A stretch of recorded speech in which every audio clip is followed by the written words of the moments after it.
Robbie Domingo and Bianca Gonzalez.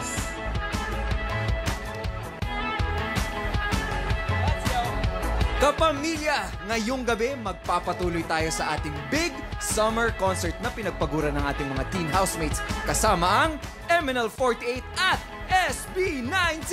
Galing, no?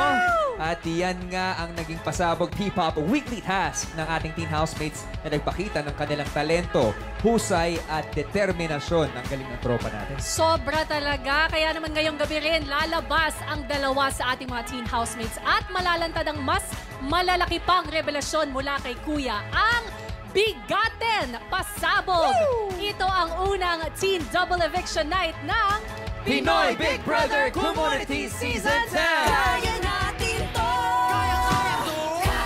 Kabataang Pinoy! Yes! Kapamilya Team Online, isang masayang pagbati muna sa lahat ng manggagawang Pilipino ngayong Labor Day. Mabuhay po ang lahat! At syempre, batiin din natin ang lahat ng nakatutok ngayon on all our different platforms. Hello, Philippines! Hello world! Mabuhay ang manggagawang Pilipino. Yes! At ngayong Labor Day nga, Robbie at Enchong, tuloy lang ang trabaho natin dito na ihatid sa inyo ang mga latest na pasabog ni Kuya. At isa na nga dyan ang paglabas ng dalawang teen housemates sa magaganap na double eviction ngayong gabi. First time natin to para sa teen housemates. Pero bago yan, at ang iba pang bigating pasabog ni Kuya. Ituloy na natin ang pasabog na big summer concert ng teen housemates kasama ang SB19. Sama-sama nating panoorin.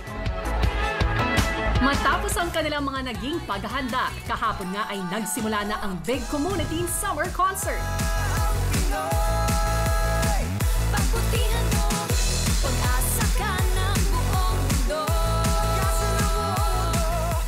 Para sa weekly task na ito, 50 miyembro ng community ang nanood ng concert at bumoto sa bawat performance ng teen housemates. Bawat boto ay may katumbas na 1 diamond at 50 diamonds ang maaaring makuha ng teen housemates kada performance. Para manalo sa kanilang weekly task ay kailangan makalikom sila ng kabuuang 250 diamonds.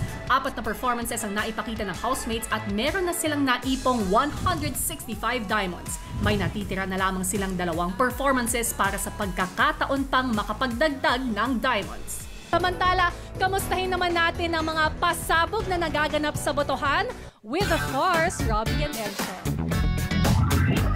Oh yes, maraming salamat Ate B. Ang tindi na pasabog ng ating Big Brother. Bigatin talaga, sobra parang Papa Bazinga! Ganda ni Sam, no? Wow! Wow! Wala lang, nasabi ko lang. Gusto ko lang sabihin. Okay talaga. Gusto ko lang share. Yes, definitely. You look stunning tonight. Thank you so much. Ikaw talaga. Pero syempre, namimiss din natin ang ating mga beautiful girls. Sina Kimmy and Melay. Please take care and we'll see you soon. And also, syempre, maya-maya lamang, sasalubungin po natin ang ating latest evictees sa gabing ito. Kaya naman, mga kapamilya, mga kumulisin, maghanda na. Silipin na natin ang kasalukuyang lagay ng botohan as of 6:30 p.m. Direk John Mo, let's go. Unahin muna natin ang ating votes to save.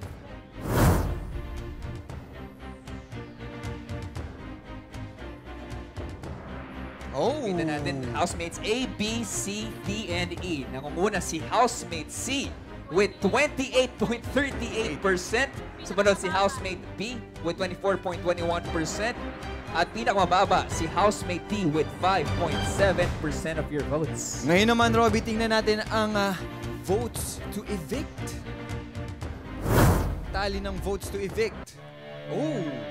Ang pinakamataas na nakakuha ng votes to evict ay si housemate C with negative 12.22%. Sumunod naman si housemate B with negative 3.12%. At ang pinakamababa sa votes to evict ay si housemate A with 0.69%. Oh. Well, mga kapamilya, mga kumunisin, huwag pong makampante. Dahil at this point, pwede pa kayong maabol. Because meron pa kayong 24 minutes left to vote. Naku, Robbie, kinakabahan ako sa nangyayari ngayon. Oh, well, okay lang yan. Ako rin, sobra ako kinakabahan. Parang wala na akong makita dito. Kaya naman, Nako, umaagos, Robby. hindi ko rin alam kung anong nangyayari. nangyayari. Hindi ko rin alam kung anong nangyayari. Mabuti babalikan na lang natin ang concert ng ating mga teen housemates sa pagbabalik ng Pinoy Big Brother Community Season 10! Kaya natin to!